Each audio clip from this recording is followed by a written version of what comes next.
अ, चलिए सर चलिए सर, पिछले वीडियो में हम अलग-अलग डिजिटल प्रणाली में पढ़ रहे थे। इस वीडियो में हम क्या पढ़ेंगे, ये डेसिमल क्या होता है और इसमें इम्पोर्टेंट चीज़ें क्या याद करने की होती है, उन चीज़ों पे चर्चा करते हैं, ठीक है? तो आज हमारा टॉपिक है डेसिमल प्रणाली। अरे भैया! आज हमारा आप जानते हो ना दशमलव, तो आप तो यूज़ करते ही हैं दशमलव प्रणाली, है ना? आज थोड़ा-सा आप नया देखेंगे कि ये क्या होती है। देखो, पहला है डेसिमल। अब ये भी बताऊँगा बेटा, इसको डेसिमल संख्या प्रणाली क्यों कहते हैं? यानी कि दशमलव संख्या प्रणाली, ठीक है? आराम से देखना बेटा, हर चीज़ समझ में आएगी। पहला तो लिखो, अगर आपका पहला क्वेश्चन आता है इसका आधार अंक क्या होगा? तो बोलना बेटा इस संख्या प्रणाली का आधार अंक कितना होता है? 0.10 होता है ना? इस संख्या प्रणाली का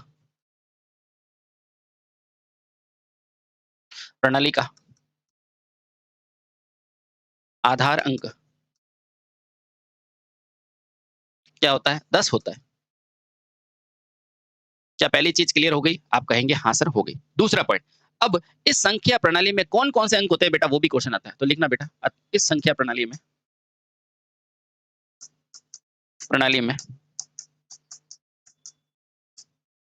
क्या होता है बेटा? 0, 1, 2, 3, 4, 5, 6, 7, 8 9 19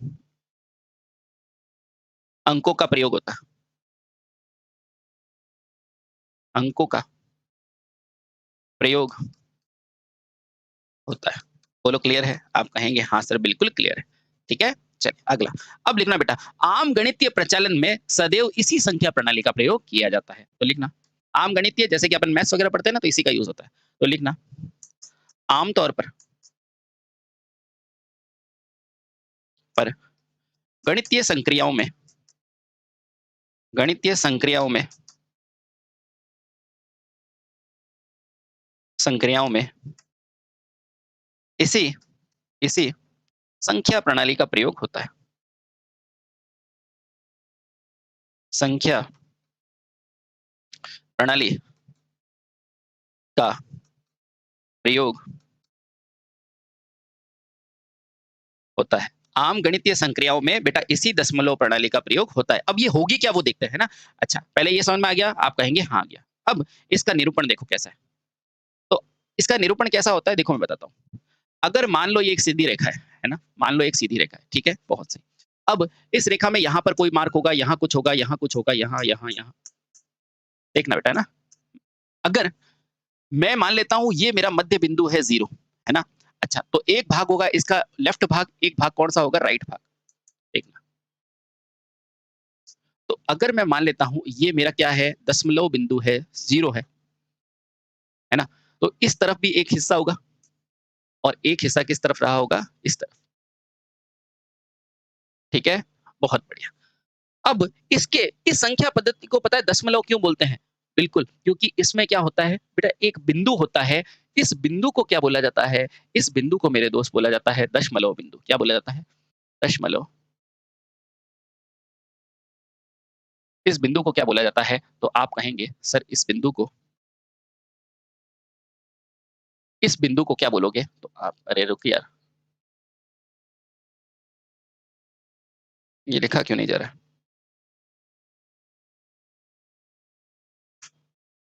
इस बिंदु को क्या कहोगे? दशमलव बिंदु कहते हैं। दशमलव बिंदु। अच्छा, इस बिंदु के जो भी बेटा एक साइड कौन-सी होगी? ये वाली साइड होगी, है ना?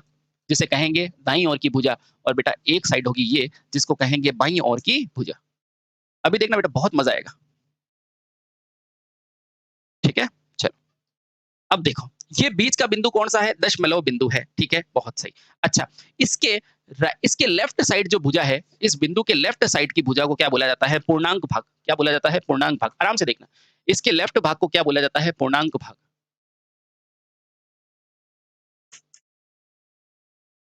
पूर्णांक भाग का मतलब जहाँ पूर्णांक हो, है ना? और राइट साइड का भाग क्या कहलाता है? राइट साइड का भाग कहलाता है दशमलव भाग।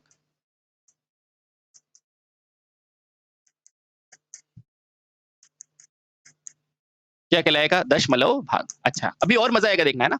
ये बीच का बिंदु समझ में आ गया? इसके इधर पूर्णांक, इधर हो गया दशमलव भाग, बहुत बढ़िया। अब देखना, इस तरफ जैसे ही चलोगे ना, इसको दशमलव पूर्णांक क्यों कहा जाता है? क्योंकि ये कौन-सा भाग है, ये पूरी संख्या पद्धति बेटा किसके इर्द-गिर्द घूमती है? इस दशमलव बिंदु के इर्द-गिर्द घूमती है। तो इधर जैसे ही जाओगे ना, वो क्या आ जाएगा? 10 की घात 1। क्या आएगा? 10 की घात 1, है ना? और उसी तरह बेटा ये कौन-सा बिंदु है? दशमलव बिंदु, इसलिए इसको क्या बोला जाता है? 10 की घात 0। अब इस दिशा में चलोगे, तो बेटा ये सारी घात क्या हो जाएगी? माइनस का 1 माइनस का 2, माइनस का 3, 10 की घात -4 और ये 10 की घात -5, इस तरह से ये बढ़ती रहेगी। अब इस पद्धति को दशमलव पद्धति इसलिए बोलते हैं क्योंकि बेटा इसमें आधार अंक किसका होता है? दशमलव का। ठीक है? बहुत बढ़िया। तो यहाँ नोट डाल के लिखो। इस पद्धति को, इस पद्धति में दशमलव, इस पद्धति में 10 अंक को क्या माना जाता है? आधार माना जाता है। माना जाता है। अतः इसे अतः इसे दशमलव संख्या पद्धति कहते हैं।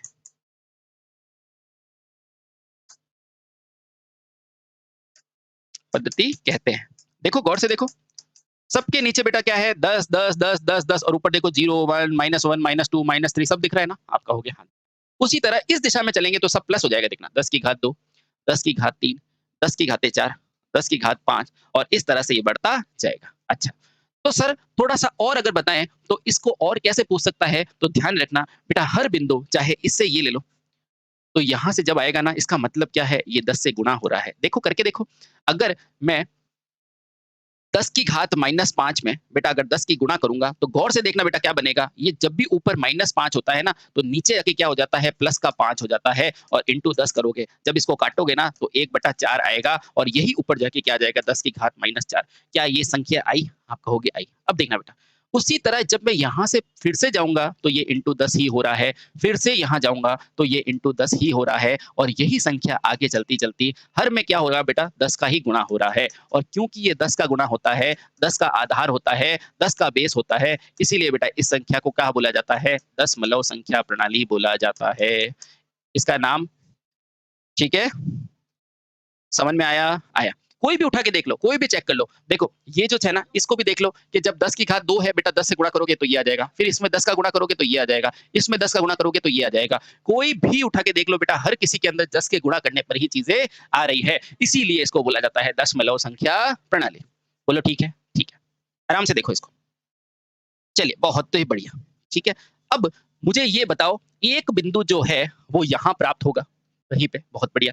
एक बिंदु जो है वो यहाँ प्राप्त होगा। गौर से बताओ बेटा, जो लास्ट है, ये साइड कौन-सी होगी? आप कहोगे ये साइड कहेंगे जो मोस्ट क्या है? 10 की तरफ है। पूर्णांक में अधिकतम संख्या को क्या बोला जाता है बेटा? एमएसबी बोला जाता है। अब ये क्या होगी मैं सब बताऊँगा आपको, है ना? अब देखना, अगर बाईं तरफ देखा जाएगा तो बेटा कौन-सा शब्द आएगा? एमएसपी शब्द आएगा और दाईं तरफ आएगा तो वो क्या आएगा? एलएसपी शब्द आएगा, है ना? बहुत बढ़िया।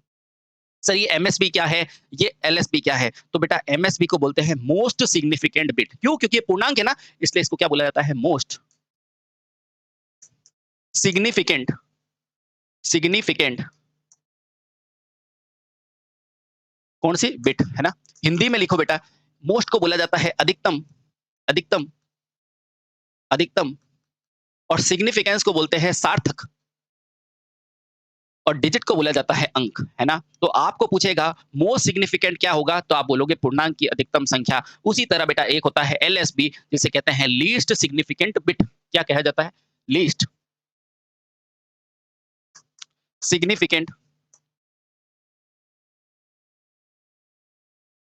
बिट, है ना? लीस्ट को बोला जाता है बेटा न्यूनतम। क्या बोला जाता है? न्यूनतम। लीस्ट को क्या बोलोगे? न्यूनतम। सिग्निफिकेंट को बोलोगे सार्थक अंक। क्या इन सारी चीज़ों की बात समझ में आ रही है? आप कहोगे आ रही है। एग्ज़ाम में बेटा क्या पूछा जाएगा? आपको पूछेगा मोस्ट सिग्निफिकेंट कहाँ मिलेगा? तो आप कहोगे पूर्णांक वाली साइड पे। आपको पूछेगा एलएसबी कहाँ मिलेगा? तो दशमलव वाली साइड में। आपको पूछेगा एमएसबी का पूर्ण विस्तार क्या है? तो एमएसबी का क्या है? मोस्ट सिग्निफिकेंट और उसका क्या है? Least significant. बोलो इतनी चीज़ समझ में आई? आएगी। सर और क्या प्रश्न पूछेगा? और पूछेगा कि मुझे बताओ, अगर हर संख्या के आगे मैं पीछे की तरफ चलूँगा तो बेटा हर संख्या क्या हो रही होगी 10 के भाग में आगे बढ़ रही होगी और यहीं से बेटा आपकी चीज़ का जन्म आता है। आप कोई भी संख्या लिखते हो ना जैसे 4, 3, 0 तो ये कौन-सा अंक कहते हो? इकाई का अंक। कहते हो कि नहीं? इसका मतलब क्या है? इसका मतलब ये है, ये इकाई है किसके आधार की? 10 के आधार की। अरे वेरी गुड सर। ये 3 है, वो क्या है? दहाई। क्या है बेटा? दहाई। यानी कि किसके दहाई के अंक की? तो आप कहोगे सर 10 की घाते 1, है ना? हाँ, क्योंकि 10 की घात 0 क्या होता है? बेटा 1 ही होता है ना? अच्छा, फिर आप कहोगे 4 क्या है? तो आप कहोगे सैकड़ा, है ना? यानी कि बेटा क्या? 10 की घात 2 यानी कि बेटा इनका आधार क्या है? 10 ही है। समझ में आया? तो यहीं से इन चीज़ों का जन्म होता है। अब हम इनको लिखना शुरू करते हैं। आपको समझ में आ गया एमएसबी क्या, एलएसबी क्या और हर आगे वाली शिफ्ट 10 का गुणा कर रही है। ठीक है? अब लिखो। अब क्या लिखेंगे कि किसी भी संख्या प्रणाली में सबसे दायाँ भाग क्या कहलाएगा? एलएसबी और सबसे बायाँ भाग क्या कहलाएगा? एमएसबी। बोलो दिख रहा है कि नहीं दिख रहा है? दायाँ और बायाँ। आप कहोगे हाँ सर दिख रहा है। बेटा देख लो एग्ज़ाम में नहीं दिखेगा। ठीक है? ठीक है? तो लिखना किसी संख्या प्रणाली में सबसे दायाँ भाग न्यूनतम सार्थक होता होता है और सबसे बायाँ अधिकतम सार्थक अंक एमएसबी होता है। ये लो भैया आपकी डेफिनिशन। तो यहाँ से इम्पोर्टेंट आता है किसी भी सर किसी भी बिल्कुल किसी भी, है ना? किसी भी संख्या प्रणाली में सबसे सबसे दायाँ अंक सबसे दायाँ कौन-सा है? आप बताओ दायाँ किधर है? इधर है कि इधर है? तो आप कहोगे इधर है। कौन है? एलएसबी। तो लिखो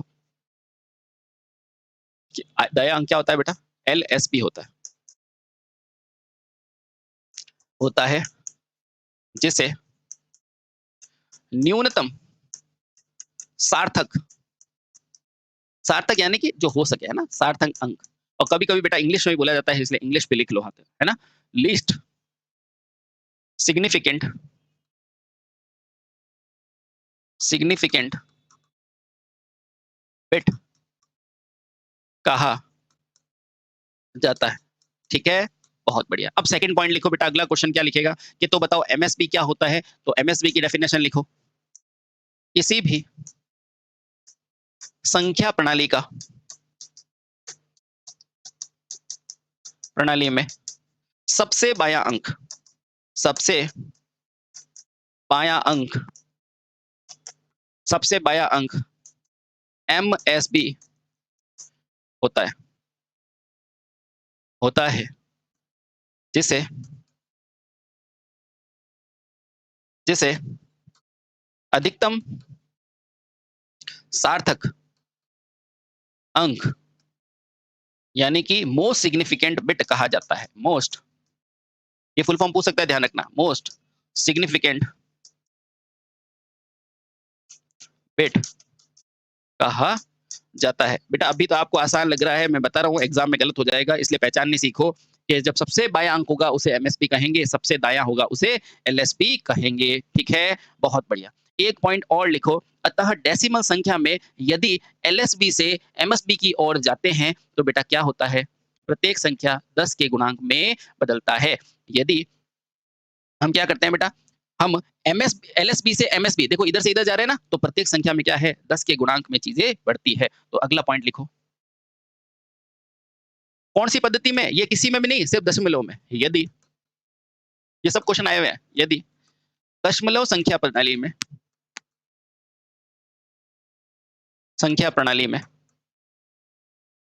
में एलएसबी से एमएसबी की ओर की ओर बढ़ते हैं तो प्रत्येक संख्या प्रत्येक संख्या 10 के एक घात के रूप में बढ़ते हैं, 10 के गुणांक के रूप में बढ़ते रहते हैं। प्रत्येक संख्या 10 के गुणांक में बढ़ती है। बेटा ये वो लाइन है जो इसरो भी पूछ चुका है, गेट भी पूछ चुका है, बहुत सारे एग्जाम में पूछा है कि एलएसबी से एमएसबी में बढ़ता है तो 10 की घात में और ये घटता है। ठीक है? बहुत बढ़िया। क्या ये चीज़ें समझ में आई? आप कहोगे आई, है ना? और बेटा इसी 10 के गुणांक में बढ़ने के कारण इसे क्या बोला जाता है? दशमलव संख्या प्रणाली। अब मैं एक एग्जाम्पल लिख रहा हूँ। अब मैं आपको एक एग्जाम्पल लिख रहा हूँ। निम्न संख्या में एलएसबी तथा एमएसबी का चुनाव करें। ऑप्शन क्या आएगा देखना, ऑप्शन बड़ा इसी आएगा, है ना, 101.0111 ये दे रखा है ना। और आपको बोला है कि 101.001 के अंदर एलएसबी और एमएसबी बनाओ, तो ऑप्शन नंबर ए होगा आपका। एलएसबी जो है वो 1 है और एमएसबी जो है वो क्या है, 1 है। ऑप्शन नंबर बी होगा एलएसबी जो है 0 है, और यहाँ 0 लिख दो यार, है ना, और एमएसबी क्या है, 1 है ना। ऑप्शन नंबर सी दोनों सही, और ऑप्शन नंबर डी दोनों गलत है। जल्दी से बताओ कौन सा सही है, जल्दी से बताओ दोनों में से कौन सा सही है। अब देखो आपको क्या पूछा है कि निम्न क्वेश्चन के अंदर, निम्न संख्या के अंदर एलएसबी और एमएसबी, मुझे सिंपल सा बता दो एलएसबी क्या होता है, एमएसबी। तो आपको क्या पता है किसी भी संख्या के अंदर, अभी आपका कंसेप्ट क्लियर है, आपको क्या पता है कि भैया सबसे उस तरफ वाला होगा एलएसबी, इधर वाला होगा एमएसबी, है ना। तो इधर आओ, अब आप देखते ही बता सकते हो बेटा कि ये है आपका एलएसबी और ये है आपका एमएसबी, बस। और यहाँ उल्टा ही तो लिखा हुआ है, बताओ एलएसबी 0 है, एमएसबी 1 है, ये रहा आपका सही जवाब। इतने से के अंदर नंबर मिल जाते हैं, लेकिन हम कंसेप्ट क्लियर नहीं करेंगे और उसके बाद एग्जाम में जाके बोलेंगे तो फिर नहीं होता है ना। हो गया ना, बहुत बढ़िया। तो अगली संख्या प्रणाली कौन सी है, बाइनरी। अब देखना बेटा बाइनरी में भी ऐसा ही है, जैसे आगे आगे गए ना तो 10 की घात आ रही है ना, वैसे वैसे 10 की जगह क्या आ जाएगा, 2 आ जाएगा, है ना। आ जाओ अब पढ़ते हैं बेटा बाइनरी संख्या प्रणाली।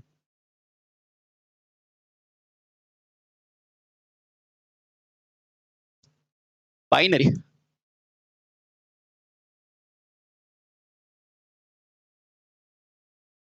संख्या प्रणाली,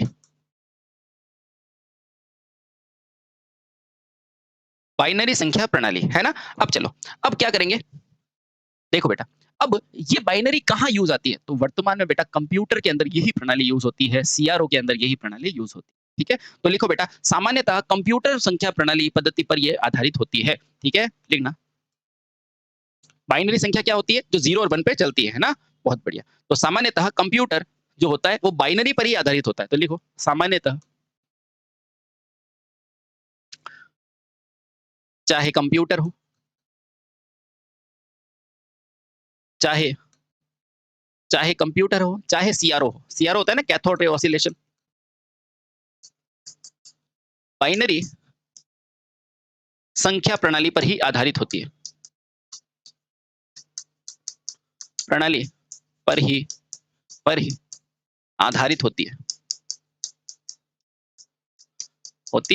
आपको अभी थोड़े दिन पहले क्वेश्चन आया था कि भैया सीआरओ किस पे होता है, बाइनरी किस पे होती है, तो बेटा यही है कि ये बाइनरी संख्या पर आधारित है। बोलो क्लियर, आप कहेंगे बिल्कुल क्लियर। ठीक है, अब ध्यान रखना बेटा, इसमें होता क्या है, इसमें निर्देशों को केवल 2 समूह यानी कि 0 और 1 में ही प्रदर्शित किया जाता है। तो इस पद्धति में निर्देशों को निर्देशों को केवल केवल 2 अंकों में ही या 2 संकेतों में ही, संकेतों ज्यादा सही रहेगा ना, 2 संकेतों में ही प्रदर्शित किया जाता है, प्रदर्शित किया जाता है ना। और इन संकेतों को क्या बोला जाता है, 0 और 1, है ना। अब इनका भी नाम है, मैं सब लिखूंगा ना। इन संकेतों को इन संकेतों को क्या कहा जाता है, 0 तथा 1 कहा जाता है। बहुत बढ़िया। सर और कोई नाम है 0 और 1 का, तो बिल्कुल बेटा 0 और 1 का भी नाम है। ठीक है, क्या लिखेंगे, जहां 0 को ऑफ भी कह सकते हैं, असत्य भी कह सकते हैं, निम्न भी कहा जाता है। ठीक ना, जहां, अब 2 शब्द है ना, या तो इसे किस में प्रदर्शित करोगे, 0 में, या किस में करोगे, 1 में। अब ये देखो बेटा सारे नाम याद रखना है ना। 0 को क्या कहोगे, ऑफ, असत्य या निम्न। 0 किसको बताएगा, ऑफ को भी बताएगा, अगर आपको कहीं क्वेश्चन में ऑफ है तो भी सही है, असत्य कहे तो भी सही है, और निम्न कहे तो भी सही है। 0 ऑफ, असत्य और निम्न को प्रदर्शित करता है।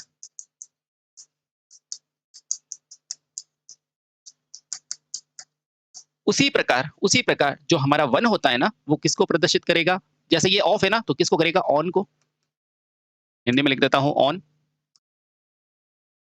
असत्य का उल्टा क्या होता है, सत्य, और निम्न का उल्टा क्या होता है, उच्च को प्रदर्शित करता है। प्रदर्शित करता है। बहुत आसान है, बहुत आसान है ना? करता है। ठीक है? बहुत सही। अब देखो, इस प्रकार यह केवल 2 ही करंट से होते हैं, इसलिए इन्हें क्या बोला जाता है? बाइनरी। क्यों? क्योंकि इसके अंदर अंक क्या है? 2 ही है ना? क्योंकि ये 2 ही अंक है और बेटा इसीलिए इसे क्या कहा जाता है? बाइनरी कहा जाता है। बोलो क्लियर हुआ? आप कहोगे हो गया। अब देखो, इस बाइनरी का नंबर सिस्टम पर निरूपण, है ना? तो देखो, अब देखेंगे बेटा बाइनरी संख्या निरूपण। बाइनरी संख्या निरूपण।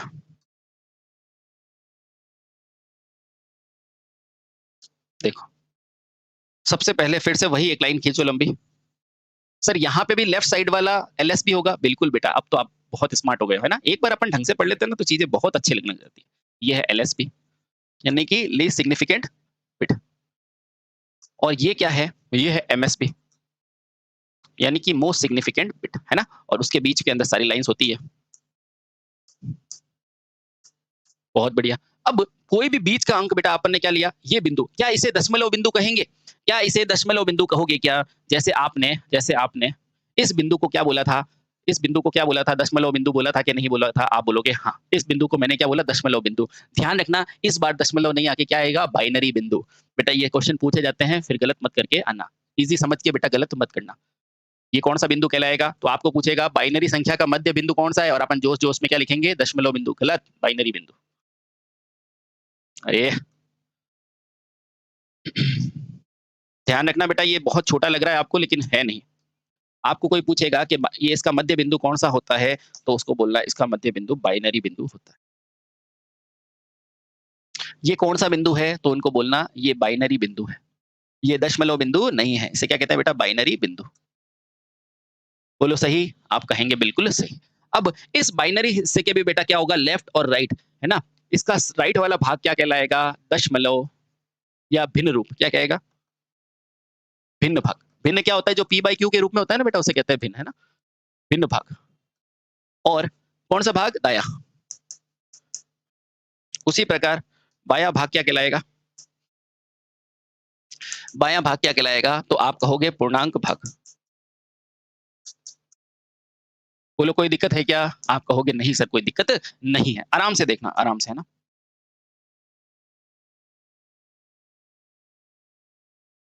अब इधर आओ वापस। अब जैसे ये है ना 10 की घात 0, 10 की घात 1, 10 की घात 2 ये कौन-सा बिंदु है? ये दशमलव बिंदु है। कौन-सा बिंदु है? दशमलव। अब यही गलती होती है कि हम इसे भी क्या समझ लेते हैं दशमलव बिंदु, पर ये दशमलव बिंदु नहीं होके क्या होता है? बाइनरी बिंदु होता है। बेटा बहुत सारे एग्ज़ाम में पूछा जाता है और सब गलत करके आते हैं। ये कौन-सा है? बाइनरी संख्या के मध्य का बाइनरी बिंदु। अच्छा, इसका मतलब क्या है? इसका मतलब ये है कि सर ये बाइनरी यानी कि 2 और यहाँ 2 की पावर क्या होगी? अरे रुक भैया 0 है ना? और इसके इस तरफ चलेंगे तो माइनस में पावर आएगी माइनस का 1, माइनस का 2, माइनस का 3 और इस तरह से ये पावर चलती रहेगी। सिमिलरली यहाँ पूर्णांक में क्या आएगा? 2 की घात 1, 2 की घात 2, 2 की घात 3, 2 की घात 4 और इस तरह से चलता रहेगा। सर आपने एक चीज़ बताई है क्या जैसे दशमलव संख्या में हर संख्या कितने से शिफ्ट हो रही है? 2 से हो रही है, तो यहाँ पर भी हो रहा है? बिल्कुल हो रहा है अगर आप देखोगे तो। देखो अब जैसे ही इसको यहाँ मल्टीप्लाई करते हैं ना, तो हर एलएसबी से एमएसबी की तरफ 2 का गुणा होता है। क्यों? क्योंकि बाइनरी संख्या है। इसका आधार भी 2 होता है और गुणा का फैक्टर भी क्या होता है? 2 होता है। ये बहुत इंपॉर्टेंट बात है, ध्यान रखना। देख लो, सारे के सारे 2 से गुणा हो रहे हैं, है ना? ठीक है? चेक करके बताऊँ? देखो इस ये ले लो, यहाँ से यहाँ आता है ना? अब 2 की घात -2 के अंदर अगर 2 गुणा करने से 2 की घात -1 आता है कि नहीं? देखता है ना? इसको क्या लिख सकते हैं? 1/2 टू द पावर 2 ये 2 से 2 कटेगा बेटा क्या हो जाएगा 1/2 और यही ऊपर जाके क्या हो जाएगा ये 2 की घात 1 ऊपर जाके क्या हो जाएगा -1 ये बराबर ही है। इसका मतलब हम बिल्कुल सही सोच रहे हैं। ठीक है? ये देख लो। ठीक? बहुत बढ़िया। अब हम चलते हैं बेटा इसके उदाहरण की तरफ। इसमें चलेंगे उदाहरण।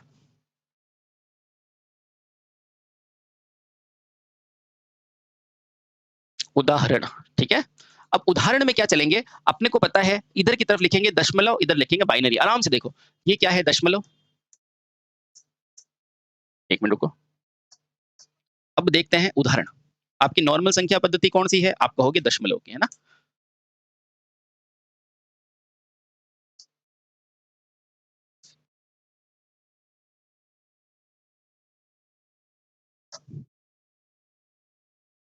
नॉर्मल संख्या पद्धति कौन सी है? तो आप कहेंगे दशमलव की। अब इसे किसमें बदलना है? बाइनरी में। आराम से देखना, वैसे सीधा फॉर्मूला बता दूंगा, पर एक बार पहले मूल चीजें ध्यान होनी चाहिए। बाइनरी दशमलव क्या होती है? 0 से लगाकर 9 तक, 0 से 9 तक, तो 0, उसके बाद 1, उसके बाद 2, उसके बाद 3, अरे उसके बाद 3, फिर 4, 5, 6, 7, थोड़ा छोटा कर देते हैं इसको, 7 के बाद 8 और अंत में एक और बना लेते हैं, इसको कहेंगे 9। ठीक है? अब आराम से देखना बेटा, बाइनरी कितने आराम से बनती है। ठीक है? अब ध्यान रखना, हर किसी पद्धति के अंदर बेटा निरूपण करने के लिए 4 बिट्स ली जाती है ना? आराम से देखो, ये 0 है तो बेटा बाइनरी में भी क्या लिखेंगे? 0 लिखेंगे। ठीक है? अब देखना ये कैसे चलती कैसे है? सबसे पहला अंक जो होगा ना, जैसे 0 होती है ना, उसको लिखेंगे 0। ठीक है? फिर जैसे ही 1 आएगा तो क्या लिखेंगे? 1। अब जैसे ही बेटा क्या आएगा? 2 आएगा ना, तो गौर से देखना बेटा, बाइनरी के पास सिर्फ 0 और 1 है कि नहीं? है। तो इस 2 को लिखने के लिए मैं वापस क्या लूँगा? इन दोनों का सहारा लूँगा, है ना? बहुत बढ़िया। तो इस 2 को लिखना है, तो बेटा जैसे ये लिखा हुआ है ना, इसको उल्टे तरीके से लिख दो, 1 और 0, तो यहाँ लिखा मैंने 1 और 0। ठीक है? अब मुझे 3 लिखना है, तो देखो 1 तो 1 लिख दो, इस 0 के साथ और कौन-सा कोड आ सकता है? तो आप कहोगे 0 और 1, ये वाली चीज़ हमेशा रिपीट करेगी, 0 और 1, तो यहाँ आ गया 1। मैं तरीका भी बताऊँगा, अभी आप सिर्फ जानो इसको। फिर 8 4 2 1 भी बता दूँगा, तो सब चीज़ क्लियर हो जाएगा, ठीक है? फिर 4, अब देखो दोनों जगह 1 1 आ गया, इससे ज़्यादा तो कुछ है नहीं, तो यहाँ लिखा 1, इसको फिर उल्टा लिख दिया 0 और 0, है ना? अब ऐसे भी नहीं आता है, तो एक कोड याद रखो बेटा, 8 4 2 1। ठीक है? अब ऐसा क्यों लिखा? इसको देखो बेटा, ये वास्तव में है क्या? इस 1 को क्या लिखते हैं बेटा? 2 की घात 0। इस 2 को क्या लिखा जाता है? 2 की घात 1। इस 2 को क्या लिखा जाता है? 4 को क्या लिखोगे? 2 की घात 2, और इसको क्या लिखोगे? 2 की घात 3। अब बेटा आपको आराम से समझ में आएगा कि कौन-सी संख्या क्या है। अगर 0 है, तो यहाँ कोई भी संख्या चाहिए क्या अपन को? तो 0 के लिए मुझे ना तो मुझे 8 चाहिए, ना मुझे 4 चाहिए, ना मुझे 2 चाहिए, ना ये चाहिए। इसलिए बेटा 0 का कोड क्या आता है? 0 0 0। बोलो कोई दिक्कत आई? आप कहोगे नहीं। अच्छा, मान लो मुझे 1 नंबर बनाना है, तो 1 के लिए क्या करूँगा? मैं इन सबको क्या कर दूँगा? ऑफ कर दूँगा। 8 को ऑफ किया, 4 को ऑफ किया, 2 को ऑफ किया, लेकिन 1 को ऑन कर दिया। ऑन करने को क्या बोलते हैं? 1। हाँ, कैसे पता चलेगा? ये देखो सर, मैंने पहले ही लिखा है आपको। ये रहा। बेटा 1 का मतलब क्या है? ऑन करना। ठीक है? बहुत सही। समझ में आया बेटा? आया। अब देखो 2 का आप खुद बताओगे। 2 के लिए मैं क्या करूँगा? इसको ऑन करूँगा, 8 को ऑफ, इसको ऑफ, इसको ऑन, इसको ऑन। आया? लिखो इधर। अब 3 बनाना है आपको। 3 के लिए क्या करोगे? इन दोनों को ऑन कर दो, इन दोनों को ऑफ। तो ऑफ, ऑफ, ऑन, ऑन। 3 बन गया, तो यही है। और 8 4 2 1 याद कर लो, बाकी सब अपने आप हो जाएँगे। ठीक है? अब इसी तरह 4 बनाना है, तो 4 के लिए तो 4 बना हुआ ही है, तो बस इसको 0 कर दो, इसको ऑन करो, बाकी सबको ऑफ करो। ये ऑन ऑफ कैसे होता है डिजिटल में, समझ में आ रहा है? इसी तरह से बेटा बड़े से बड़ा यंत्र बनता है, और अपन जैसे एलसीडी नहीं बनाते थे, अपने को 8 बनाना था तो लाइट चला देते थे 7 सेगमेंट वाली, है ना? उसी तरह ये भी है ना? 5, मुझे 5 बनाना है, तो 5 कैसे बनेगा? आपको पता है 5 कैसे बनेगा? इससे और इससे, है ना? 4 और 1 5, 0 1 0 1, ये लो, 0 1 0 1। अब 6 बनाओ फटाफट से, तो 6 किससे बनेगा? इन दोनों से, तो क्या हो जाएगा? 0 1 0 1 1 0। बहुत आसान है, बहुत आसान। उसी तरह मुझे 7 बनाना है, तो 7 इन दोनों से बनेगा, पीछे तीनों से, है ना? तो आगे वाला 0 कर दो, बाकी सबको ऑन कर दो। अब 8 बड़ा इंटरेस्टिंग है। देखो 8 बनाना है, तो 8 के अंदर ये वाला काम में ले लो, इन सबको 0 कर दो, तो 8 बन जाएगा, है ना? ये लो भैया। अब एक और बचा है 9, आप खुद ही बता दो, अगर 9 बनाना है तो इसको और इसको ले आओ, बाकी सबको 0 कर दो। है कि नहीं? ये लो। तो ये है बेटा बाइनरी से दशमलव संख्या का निरूपण, है ना? और आपको कोड क्या याद में रखना है? कोड क्या है बेटा? 8421। इसका कोड क्या है? 8421। समझ में आया? आया। कभी-कभी तो इतने आसान पूछ के ही आपको 1 नंबर दे देता है। ठीक है?